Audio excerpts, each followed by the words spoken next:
The clinical facts of the disaster are stark. On September 28, 1994, 852 people died in the sinking of the passenger ferry MS Estonia. This photograph shows the vessel in calm water. She was a modern, fully certified European passenger ferry designed for routine transit across the Baltic Sea. On the night of the 28th, she drove head-on into 20-meter-per-second winds and 10-meter waves, hammering the ship's front in the dark. Looking at this map of her route, the red X marks an extreme statistical anomaly.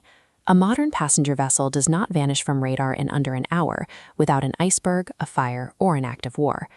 The storm was severe, but it was well within the expected operational parameters for the season and the region. So how does a routine crossing end in a capsize so rapid that almost 1,000 people are lost? The investigation revealed that the primary cause was not physical, but procedural. The vessel was doomed by a single, unverified mathematical assumption residing in a regulatory blind spot. To understand the death of the Estonia, we have to deconstruct the physics of its final hour, working backward from the sinking to the failing steel and finally to the math. This aerial photograph illustrates the architecture of a roll-on, roll-off, or ro-ro ferry. This 3D wireframe shows the core design requirement of a ro-ro vessel, a massive, undivided longitudinal deck allowing vehicles to drive straight on and off. To achieve this, engineers completely eliminate transverse watertight bulkheads normally used to compartmentalize a hull. By removing those bulkheads, the ship becomes vulnerable to the free surface effect. When a ship floats upright, its weight is balanced safely at the bottom. But a shallow layer of loose water flooding the high, open car deck destroys this balance. As the ship naturally rolls, that undivided layer of water immediately rushes to the lowest side. This shifting mass acts as a powerful lever, pulling the center of gravity off-center and dragging the vessel into a deeper list. This initiates an unrecoverable feedback loop. A steeper list causes more water to pool on the low side, violently forcing the list even further. Investigators determined that just half a meter of water sloshing across that undivided span is enough to completely destroy a ship's stability entirely. This physics model dictates the brutal timeline of the disaster. Roughly 15 minutes after water reached the deck, the Estonia took on a permanent starboard list. Less than 45 minutes later, she disappeared from radar entirely. Ro-ro architecture relies on absolute prevention of water ingress. Once the free surface effect begins on an open deck, it outpaces any human ability to react. To find the source of the water ingress, investigators had to look at the very front of the ship, the 56-ton bow visor. This diagram profiles how the visor operates. It hinges upward to allow cars onto the ramp, but when closed and locked, it acts as the ship's primary shield. Driving head-on into the storm, the sea acted as a hammer, striking this nose thousands of times an hour. The structure relied on 3 attachments: top hinges, 2 side locks, and a bottom mechanism called the Atlantic lock. The Atlantic lock was a single 80-millimeter bolt. Engineers calculated extreme wave forces, 536 tons vertical, 381 tons longitudinal. Yet the attachments were dimensioned for a design load of roughly 100 tons per point. The steel was sized and signed off. At 1 in the morning, the crew heard a sharp metallic screech over the storm and sent a seaman forward to visually inspect the bow. He reported nothing wrong. He was observing a latent structural failure. The mechanical yielding was occurring internally, tearing the steel connections apart while the visor itself still appeared perfectly in place. Operating far beyond their limits, the locks let go. The Atlantic lock yielded, the top hinges tore apart, and the massive visor detached entirely, dragging the inner car ramp open to the sea. The crew's inability to perceive the failing locks demonstrates a harsh engineering reality.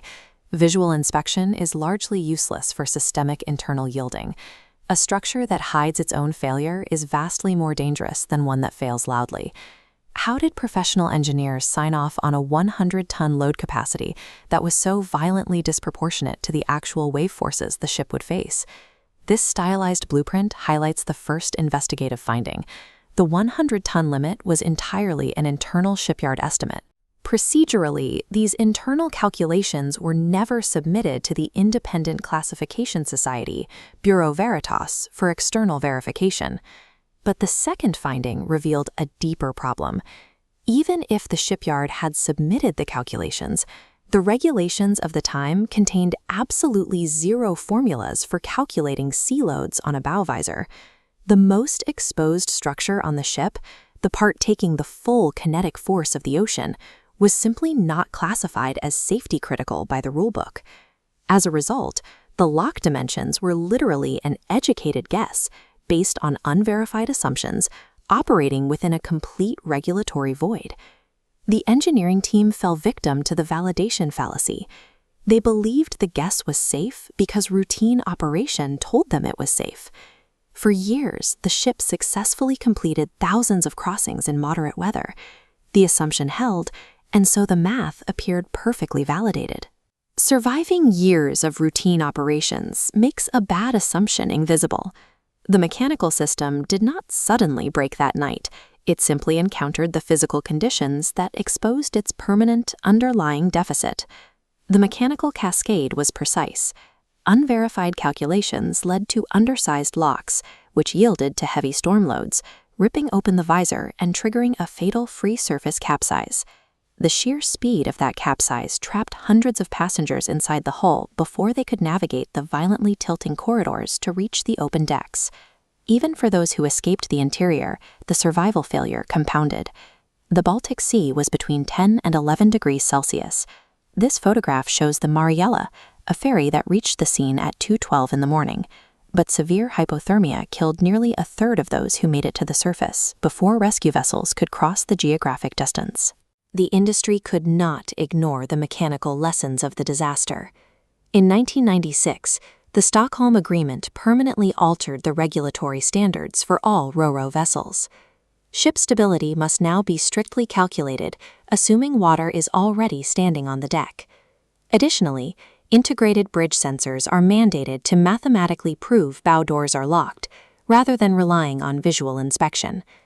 Across the industry, the giant hinged bow visor design was quietly abandoned in favor of inherently safer geometries. The Estonia disaster proves that severe systemic failures do not require dramatic acts of negligence. They only require a single, unquestioned mathematical assumption resting quietly in the blind spots of the rulebook.